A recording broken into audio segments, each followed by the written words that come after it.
Ya, Anda kembali bersama kami di NTV Prime Dialog. Pak Azam, saya kasih kesempatan Pak Azam menanggapi yang tadi sempat terpotong, dan kemudian bagaimana kesiapan tim TPWA ini menghadapi sidang yang pihak Jokowi ingin dipercepat begitu, agar memang konfliknya selesailah sudah. Konteksnya begini, saya kemarin itu sempat kecewa juga. Harusnya Pak Jokowi itu hadir. Walaupun iya sudah ada penasihat, tapi kalau dari kita semua hadir, itu kekecewaan kita, gitu loh ya. Yang terbiasa terjadi berapa kali kita mengajukan gugatan kan nggak pernah hadir Pak Jokowi. Yang janjinya akan membawa itu ke persidangan ijazahnya, tapi kan semua itu nggak pernah hadir. Dan itu fakta nggak bisa dibantah. Mau dibantah dengan cara apa? Yo nggak bisa. Itu semua ada dokumentasinya. Nah, kembali pada Perkap. Perkap itu di pasal 316 2009 itu sampai 33 itu demi kepastian hukum yang berkeadilan. Kalau ada bahasa demi kepastian hukum yang berkeadilan yang dibuat sendiri oleh Kapolri atau Polri gitu loh ya. Ya harusnya kan kami berharap ada kepastian yang berkeadilan. Nah, untuk itu bukan cuma sekedar memperlihatkan ijazah. Yang ijazah ini sudah beredar lama. Seperti halnya Sandi Utama itu tanggal 1 bulan 4 2005 yang akhirnya diupload kemana-mana, yang akhirnya ditangkap sama Roy Suryo. Akhirnya itu yang terjadi gitu loh. Harusnya Sandi itu ditarik juga jadi tersangka. Mengedit juga pasal 3235, kenapa ada hak yang istimewa. Ini perbedaannya secara hukum gitu loh ya. Termasuk kemarin kita Prof, Pak, kita bicara KUHP aja lah 108 ayat 1. Melapor ditolak. Loh, apa alasannya? Perintah dari atasan, pimpinan. Saya sampaikan, waktu ada kan? Saya sampaikan di dalam itu. Kenapa itu ditolak? Ya memang karena konteksnya beliau juga bilang ini urusan ijazah bukan urusan itu. Iya benar. Nah itu nggak boleh. Itu diskriminasi namanya. Bagaimana orang mau melapor ditolak, alasannya itu pimpinan. Loh kok begini? 2 pelapor, 3 pelapor, ditolak semua. Makanya saya minta kemarin itu waktu gelar perkara, boleh nggak? Jawab dulu. Oh ya boleh nanti ke SPKT. Nah sudah, saya bilang itu nggak boleh Prof, menolak begitu. Ini diskriminasinya kan kelihatan. Nah itu salah satunya. Jadi kepastian hukum atas asas keadilan itu yang ditulis di Perkap itu dengan permintaan pembanding 13 itu juga harus ditunjukkan. Tapi dengan alasan begitu ya kita mau bilang apa? Walaupun iya Polda lebih maju daripada Mabes Polri gitu loh ya. Lebih maju. Kalau Mabes Polri kemarin kita mengajukan gelar perkara khusus juga hadir kan ya. Waktu yang Mabes Polri ya. Saya kebetulan yang nulis surat, saya justru gak hadir, ada di situ cuman Bang Egy karena pakai kursi roda memaksakan, silakan untuk laporannya Bang Egy itu. Tanggal 9 bulan 12 tahun 2004 yang akhirnya tidak dilanjutkan, penyelidikannya itu dihentikan. Penyelidikan dihentikan, harusnya diselesaikan dulu baru SP3 gitu loh. Nah ini kadang-kadang salah kaprah. Ya, itu yang poin yang paling penting, bahwa ijazah itu sama dengan yang beredar, nggak ada bedanya, sama. Saya pikir ada perubahan tuh apa ya, pakai kacamata juga, ada kumis, sama semua. Nah, itulah yang akhirnya sama Roy Suryo CS RRT itu diteliti secara ilmiah. Lah mereka kan punya keilmuan tentang itu, maka diteliti. Setelah diteliti baru diinikan. Nah, sekarang saya sempat pernah bilang juga di salah satu stasiun televisi juga bahwa Pak Asep itu sebagai Kapolda nggak boleh dong ngomong telah mengedit 8 tersangka. Loh dari mana dia tahu? Wah itu bahaya saya bilang. Seorang jenderal bicara begitu. Apalagi Kapolda nggak boleh begitu. Menjustifikasi itu nggak boleh. Oke. Saya kira baik itu aja. Baik, ini apa namanya kesiapan belum di kesiapan menuju sidang seperti siap apa? ya kita siap, gelar perkara aja kita datang kok, belum waktunya kita datang. Apalagi soal nanti proses perkara. Justru yang nggak siap Pak Jokowi tidak hadir. Harusnya didukung oleh penasihat hukum untuk hadir juga menikmati suasana di situ. Harusnya dijawab begitu. Langsung nih Pak Azam sama Bang Yakub. Ya bagaimanapun ini kan permasalahan hukum. Kami sebagai kuasa hukum sudah diberikan kuasa, jadi sah-sah saja untuk kami yang hadir. Itu dari awal sudah kami sampaikan selalu. Kalaupun ada narasi seakan-akan Pak Jokowi semua dapat kuasa loh ya, prinsipal. Tapi dihadirkan sama kita. Kenapa? Kita nggak enak. Kita harus menghadirkan prinsipal itu. Kenapa? Supaya tidak ada celah. Nah, supaya juga tidak menilai, wah ini kebal hukum ini. Baik, ada pertimbangan apa Bang Yakub? Pak Jokowi sepenuhnya memberikan kuasa kepada kuasa hukum tanpa hadir. Tidak ada pertimbangan apapun sih Bang, karena mungkin Pak Jokowi sudah mempercayakan sepenuhnya kepada kami. Justru tadi kalau dibilang kebal hukum, justru kami yang mengharapkan kepada para penyidik di Polda sih jangan ada orang yang kebal hukum, mengatasnamakan penelitian bisa melakukan dugaan tindak pidana gitu. Nah itu yang mungkin saya harus tanggapi sedikit juga tadi mengenai 13 ijazah itu Bang. 13 ijazah pembanding itu sudah dijelaskan kenapa tidak ditunjukkan. Pertama, ijazah aslinya pun Pak Jokowi aja sebenarnya tidak ada kewenangan ataupun tidak ada kewajiban untuk penyidik menunjukkan. Ini hanya kebijakan yang dilakukan penyidik karena mungkin menilai tensi yang ada di masyarakat dan sebagainya. Namun kalau dimintakan lagi pembanding, sudah disampaikan bahwa ini ada undang-undang data pribadi. Ada namanya dan kemudian ada data-data kelulusan dan sebagainya. Jadi itu mereka sangat berkeberatan karena belum meminta izin dari pemilik ijazahnya. Tapi nantinya kan kalau ke persidangan bisa terlihat juga kalau memang dimasukkan sebagai daftar alat bukti. Jadi itu sudah disampaikan. Jadi itu sebenarnya sudah cukup clear. Oke. 40 Seberapa detik. yakin bahwa Jokowi ingin menyudahi konflik ini? Mungkin beliau secara pribadi sudah lelah dikait-kaitkan dengan berbagai macam persoalan terkait dengan ijazahnya. Iya, jadi dari awal kami tegaskan kembali bahwa tujuan Pak Jokowi melapor itu adalah untuk pertama mencari kepastian hukum mengenai ijazahnya. Sampai kapan ini ijazahnya akan dikatakan difitnah sebagai palsu? Itu kan semua di media itu berita-berita semua jejak digital tidak akan hilang. Makanya dibutuhkan suatu putusan pengadilan untuk mendapatkan kepastian hukum mana ini. 2 adalah pemulihan nama baik beliau dan keluarganya. Hanya 2 itu saja. Jadi kalau memang 2 ini bisa tercapai, tentunya beliau akan puas.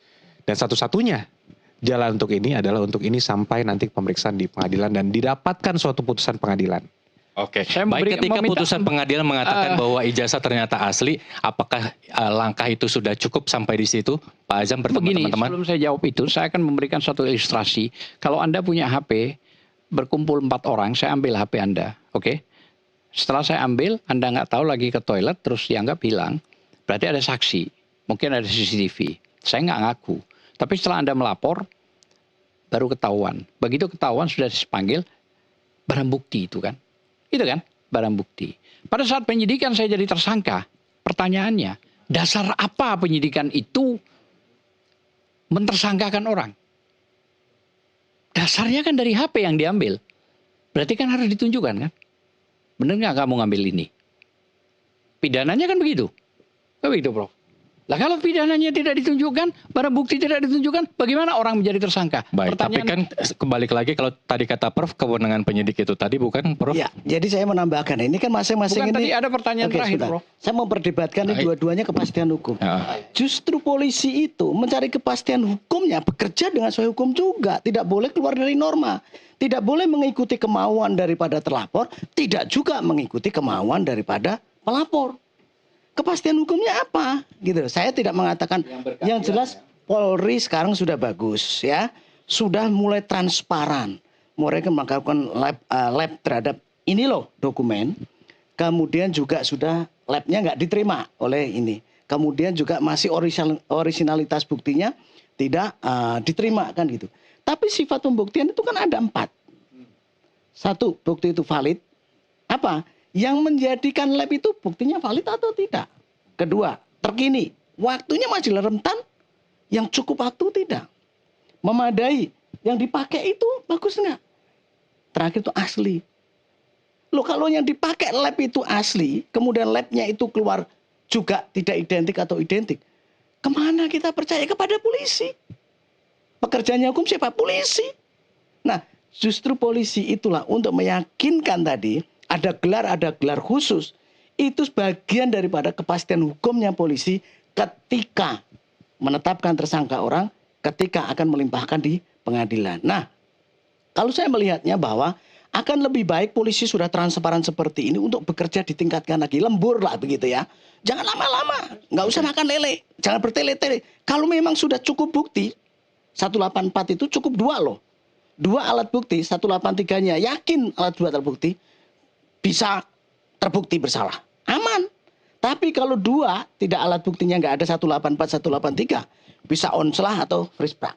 Bisa kan? Oke, langkah gitu. baik, langkah penyidik untuk hanya sebatas mencekal Roy Suryo untuk berpergian ke luar negeri itu cukup? Sangat tepat itu. Karena untuk mencari kepastian hukum berkas yang dipakai oleh polisi ini segera harus dibuktikan di pengadilan. Jangan sampai juga buktinya lengkap, barangnya lengkap, subjeknya ini pelakunya nggak bisa dihadirkan, nanti in absentia. Itu akan terjadi perdebatan lagi. Itu akan tidak membawa keadilan lagi. Maka kalau sudah berani penegak hukum, pekerja hukum tadi melakukan gitu ya, penetapan dan melakukan tadi pencekalan, jangan lama, cepat. Punya perhitungan, saya cekal ini 2 minggu. 2 minggu bisa selesai. Lebih cepat. Karena hukum pidana itu HAM. Menetapkan tersangka itu kalau belum valid nggak boleh. Kenapa? Hak orang sudah hilang. Nggak tenang dirinya mereka. Maka bekerjanya polisi harus memiliki kepastian. Kepastian tadi ukurannya adalah hukum acara pidana. Baik. Oke, Gitu. baik. Prof, sayang sekali waktu kita terbatas. Tapi saya mau closing statement dari masing-masing pihak. Kalau dari TPWA sendiri, apa kemudian yang akan dilakukan setelah keputusan sidang nanti? Masih punya energi melakukan langkah hukum lain? Enggak, saya akan menjelaskan sedikit aja. Kalau kita mengacu Undang-Undang 14 2008 tentang KIP, keterbukaan informasi publik, coba buka pasal 18 ayat 2. Nggak perlu ada perkara, nggak perlu ada laporan. Seorang pejabat publik, begitu rakyatnya meminta, itu wajib diberikan. Kenapa?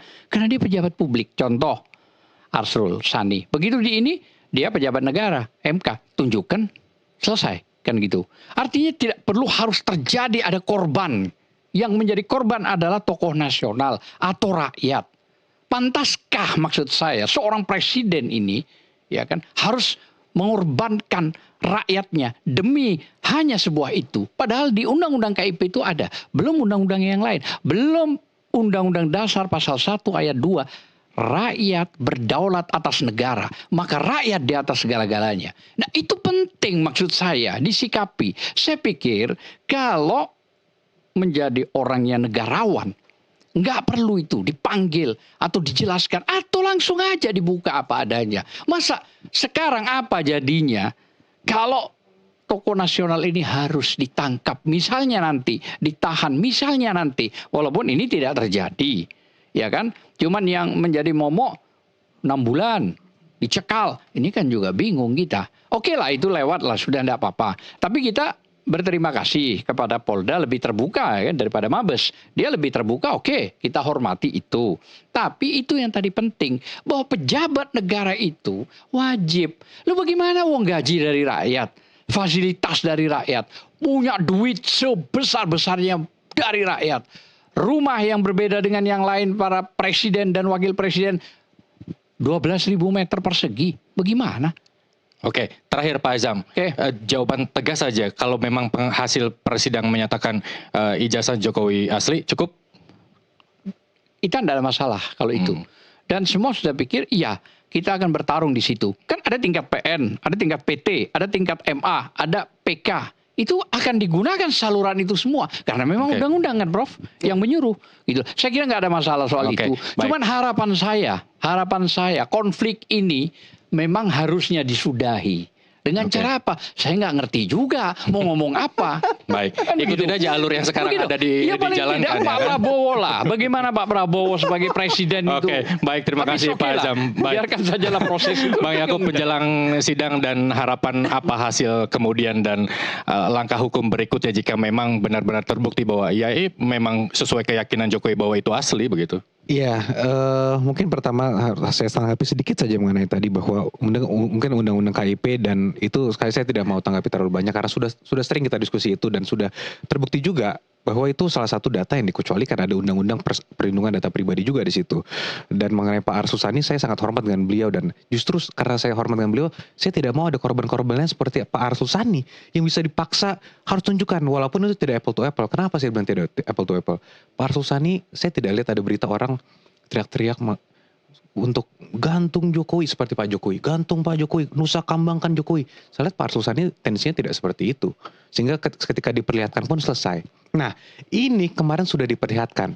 Selama ini mereka selalu mengatakan perlihatkan, itu saja kemudian selesai. Ternyata kita lihat selesai nggak? setelah diperlihatkan. Mungkin masyarakat bisa menilai sendiri lah Nggak, masalah tapi itu. yang Dan ngomong kemudian- bicara begitu sebentar, Bang. siapa, Dinda? Oh iya, siap. Nah, ini penting Bang juga Mas Roy Suryo, diklarifikasi. saya harus Nggak sampaikan. ada yang bilang begitu. Saya harus sampaikan itu Mas Roy Suryo kemudian yang mengatakan dan Bang Respon lah mungkin perlihatkan saja selesai. Mungkin kalau klien Bang Azam tidak pernah mengatakan itu. Nah, jadi harapan kami sebenarnya perkara ini bisa diselesaikan, dilanjutkan ke persidangan sehingga dua tadi tercapai, yaitu nama baik Pak Jokowi dan keluarga dipulihkan. Yang kedua ada kepastian hukum mengenai ijazah. Jadi mudah-mudahan semua pihak dapat menghormati proses penyidikan yang sedang berlangsung dan kita mendapatkan putusan yang sebaik-baiknya dan sebenar-benarnya. Oke, baik. Terima kasih, Bang Yakub. Langkah hukum memang tidak ada ujungnya, Prof. Begitu ya. Nah, untuk melerai dua pihak yang berperkara ini agar tidak terkesan saling tuntut di kemudian hari kembali, begitu ya. Nampaknya emang Pak Azam ini energinya masih banyak, begitu ya. Masih ada langkah-langkah hukum berikut. Sebagai terakhir penutup, apa yang akan disampaikan? Ya, satu, negara kita itu negara hukum. Diujinya dengan proses hukum. Kalau sudah diuji dengan proses hukum, harus kita hormati dong hukum ini. Kita bukan makstat, tapi rekstat. Negara hukum, perlindungan hukum itu diberikan kepada siapa saja. Baik kepada pelapor maupun terlapor, kepada siapapun. Nah, saya melihat seperti ini, Pak Jokowi mempertahankan juga perlu perlindungan hukum, perlu dilindungi juga. Kepada Pak Roy, kalau mereka itu dalam proses hukum juga, ya harus memberikan perlindungan. Apa? Pembelaan, dalam tahapan-tahapan harus diterima, permohonan-permohonan juga harus dipenuhi, gelar khusus, gelar ini. Itu. Nah, kemudian juga proses hukum itu tidak ada puas ke pengadilan. Tidak ada orang yang di pengadilan itu pasti ada yang nangis, ada yang ketawa. Yang menang ketawa. Di pengadilan tidak ada.